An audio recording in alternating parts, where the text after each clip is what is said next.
போன வீடியோவில் credit and debit spread அப்படின்னு என்ன நம்ம தெளிவாக சொல்லியிருந்தோம்.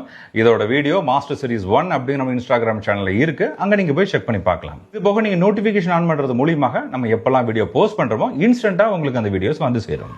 இப்போ ஸ்ப்ரெட்ல credit spread and debit spread அப்படின்னு என்னன்னு பார்த்தோம். இதை எப்படி எடுக்கிறது, எந்த டைம்ல எடுத்து அது ப்ராஃபிட்டாக இருக்கும் அப்படிங்கிறத இந்த வீடியோவில் பார்க்கலாம். இப்போ மார்க்கெட் புல்லிஷாக இருக்குன்னா நம்ம என்ன பண்ணலாம்? நேக்கட் கால் ஆப்ஷன் பை பண்ணலாம். கால் டெபிட் ஸ்ப்ரெட் நம்ம எடுக்கலாம். புட் கிரெடிட் ஸ்ப்ரெட் நம்ம எடுக்கலாம். இதே மாதிரியே மார்க்கெட் பேரிஷா இருக்குன்னா நம்ம நேக்கட் புட் ஆப்ஷன் பை பண்ணலாம். கால் கிரெடிட் ஸ்ப்ரெட் எடுக்க முடியும். அதே மாதிரி புட் டெபிட் ஸ்ப்ரெட் நம்ம எடுக்கலாம்.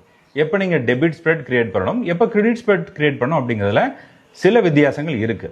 நீங்க டெபிட் ஸ்ப்ரெட் எப்போ கிரியேட் பண்ணணும், அந்த சைடில் ட்ரெண்ட் அலைனானா தான் நீங்க டெபிட் ஸ்ப்ரெட் டிப்ளாய் பண்ணணும். இப்போ மார்க்கெட் புல்லிஷா என்ன பண்ணலாம்? கால் சைட்ல நீங்க டெபிட் ஸ்ப்ரெட் கிரியேட் பண்ணலாம். எப்போ கிரியேட் பண்றது? ஒரு லோ விக்ஸ் என்விரான்மெண்ட்ல இருந்தா தான் நீங்க கிரியேட் பண்ணணும். அப்ப இந்த கிரெடிட் ஸ்ப்ரெட்டை எப்போ டிப்ளாய் பண்றது?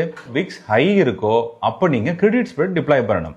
எப்போ விக்ஸ் லோ இருக்கோ அப்போ என்ன பண்ணணும்? டெபிட் ஸ்ப்ரெட் நீங்க டிப்ளாய் பண்ணணும். விக்ஸ் அப்படிங்கிறது ஏடிஎம்ல கூட ஸ்ட்ராடல் விக்ஸ். இது ஆப்ஷன் ஸ்டார்லயே நம்ம தெளிவாக கொடுத்துருக்கோம். லாஸ்டா எக்ஸ்ஆர்பி கீழே இருக்குது பாத்தீங்களா? இதுதான் விக்ஸ் இண்டிகேட்டர். கொண்ட டீடைலுக்கு ஆப்ஷன் ஸ்டார் .in அப்படிங்கிற வெப்சைட் விசிட் பண்ணி பாருங்க. இது வாட்ஸ்அப் நம்பர் 9994088595. இதுக்கு எம்எஸ்என் மெசேஜ் பண்ணுங்க, நான் உங்களுக்கு டீடைல்ஸ் சென்ட் பண்ணி தரேன்.